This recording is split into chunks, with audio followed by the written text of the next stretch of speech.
BMS academy में आपका स्वागत है। हेलो फ्रेंड्स, ट्रिपल सी की इस सीरीज़ में आपका स्वागत है। मेरा नाम है वीरेंद्र सिंह।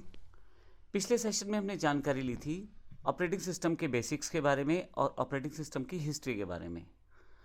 इस सेशन में बात करेंगे ऑपरेटिंग सिस्टम के मुख्य कार्य क्या हैं, मेन फंक्शंस क्या हैं ऑपरेटिंग सिस्टम के। आइए सबसे पहले शुरुआत करते हैं मेमोरी मैनेजमेंट। कंप्यूटर में अलग अलग तरह की मेमोरी अवेलेबल है, जिसमें कैश मेमोरी अवेलेबल है, प्राइमरी मेमोरी है, सेकेंडरी मेमोरी है। उन सभी को मैनेज करना ऑपरेटिंग सिस्टम का काम रहता है। यूज़र यानी मैं या आप जब भी कोई आदेश कंप्यूटर को देते हैं तो कंप्यूटर के द्वारा उन सभी बड़े या छोटे कार्य या उन आदेश या टास्क को पूरा किया जाता है।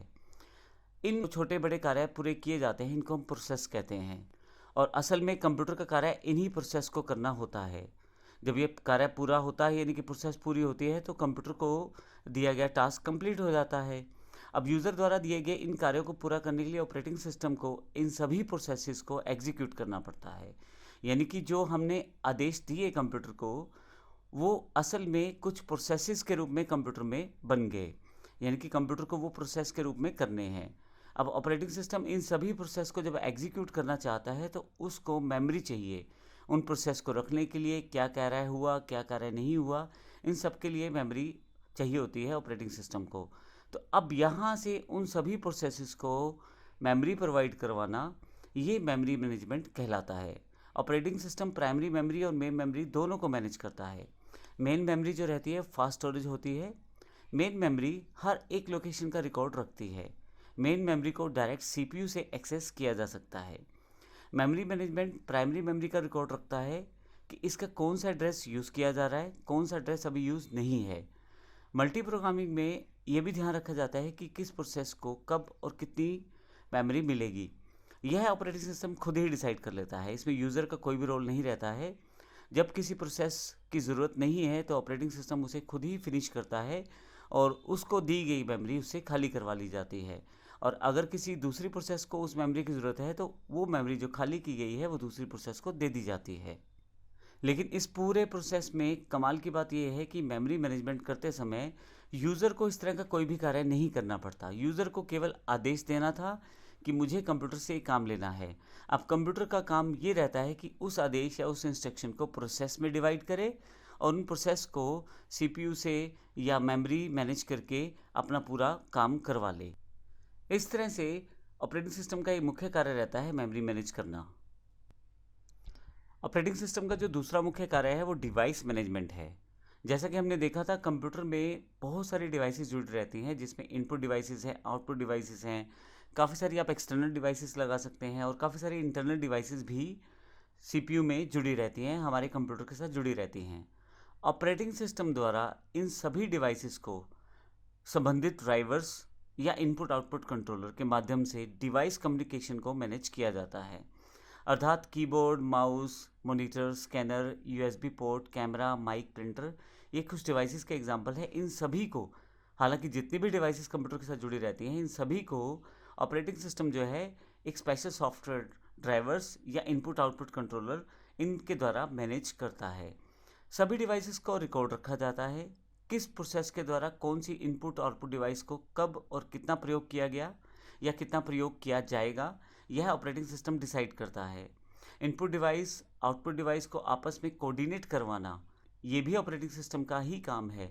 जब एज ए यूज़र जब हम कोई कमांड देते हैं तो ऑपरेटिंग सिस्टम इस कीबोर्ड से इनपुट लेता है और फाइनली उसके ऊपर सीपीयू से प्रोसेस करवाना और एक आउटपुट जनरेट करके आपको कुछ रिजल्ट्स देना, ये सारा काम जो ऑपरेटिंग सिस्टम द्वारा तय कर लिया जाता है डिवाइस मैनेजमेंट के द्वारा। इसके अलावा प्रोसेसिंग मैनेजमेंट है जो एक इम्पोर्टेंट कार्य रहता है ऑपरेटिंग सिस्टम का। अगर हम प्रोसेसिंग मैनेजमेंट की बात करें तो यूज़र द्वारा जो कमांड्स कंप्यूटर को दी जाती हैं, ऑपरेटिंग सिस्टम उन कमांड्स को, उन रनिंग प्रोग्राम की प्रोसेसिंग को मॉनिटर करता है। यह डिसाइड करता है कि किस प्रोसेस में कितना टाइम लगेगा, उस प्रोसेसिंग को कब वापस लिया जाए, ताकि अगर और कोई प्रोसेसिंग है तो उनको टाइम दिया जा सके, जो प्रोसेसिंग चल रही है वो प्रॉपर्ली कंप्लीट हो जाए। इस तरह से पूरा का पूरा प्रोसेस, यानी कि जो टास्क कंप्यूटर को दिए गए हैं यूज़र द्वारा, उन सब को मैनेज करना भी ऑपरेटिंग सिस्टम का काम रहता है। फाइल मैनेजमेंट, यह फाइल सिस्टम से जुड़ा हुआ प्रोसेस रहता है। फाइल सिस्टम में जैसे डायरेक्टरीज बनती हैं यानी कि फोल्डर्स, और या फाइल्स बनती हैं, जैसे वर्ड की फ़ाइल है, एक्सेल की फ़ाइल है, इस तरह से हज़ारों टाइप की फ़ाइल आप अपने कंप्यूटर में बना सकते हैं।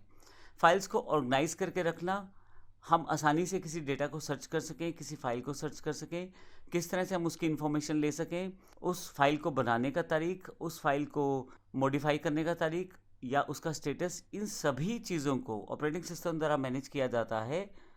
फाइल क्या हार्ड डिस्क पे स्टोर होने वाली है, या फाइल जो है वो एक पेन ड्राइव जो एक्सटर्नल मेमोरी है उस पर स्टोर किया जाने वाला है। सब के सब चीज़ों को, फाइल एस्पेक्ट से जुड़ी हुई सारी मैनेजमेंट को ऑपरेटिंग सिस्टम अपने द्वारा ही कर देता है। यूज़र को डायरेक्टली कुछ भी नहीं बताना, उसको सिर्फ ये बताना है कि उसको फाइल या फोल्डर बनाना कहाँ है, बाकी सारा काम ऑपरेटिंग सिस्टम द्वारा खुद ही कर लिया जाता है। अगर किसी कारण से पहले से वो फाइल अवेलेबल है या उस नाम की फ़ाइल अवेलेबल है तो ये जानकारी कंप्यूटर यूज़र को दे देता है। डिलीट करते समय भी फाइल को 2 बार कंफर्म किया जाता है यूज़र से, ताकि गलती से डिलीट ना हो जाए। डिलीट करने के पश्चात उसको रिसाइकिल बिन तक लेके जाना फाइल्स फोल्डर्स को, और अगर यूज़र को बाद में ज़रूरत पड़े तो वहाँ से वापस रिस्टोर करना, ये सारा का सारा प्रोसेस बड़ी आसानी से ऑपरेटिंग सिस्टम द्वारा कर दिया जाता है। फाइनली जो लास्ट टास्क है वो बड़ा इंपॉर्टेंट रहता है कंप्यूटर में, सिक्योरिटी से रिलेटेड। कंप्यूटर एक सिक्योर डिवाइस है। कंप्यूटर डिवाइस सिक्योर इसलिए है क्योंकि ऑपरेटिंग सिस्टम ने इसे सिक्योर बना दिया है। कंप्यूटर सिस्टम में अवेलेबल जितना भी इंफॉर्मेशन डेटा रहता है उसको प्रॉपरली पासवर्ड के थ्रू इवन एनक्रिप्ट करके उसे रखा जा सकता है। यह सब जो है ऑपरेटिंग सिस्टम के द्वारा ही संभव है। डेटा को अनऑथराइज एक्सेस नहीं मिल पाती।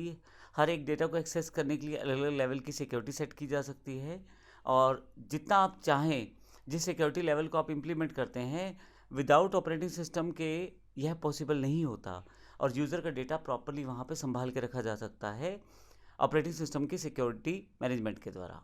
तो इस पूरे सेशन में हमने मेन फंक्शंस देखे हैं ऑपरेटिंग सिस्टम के, जो इंपॉर्टेंट रहते हैं, जो कि ऑपरेटिंग सिस्टम के मुख्य कार्य रहते हैं।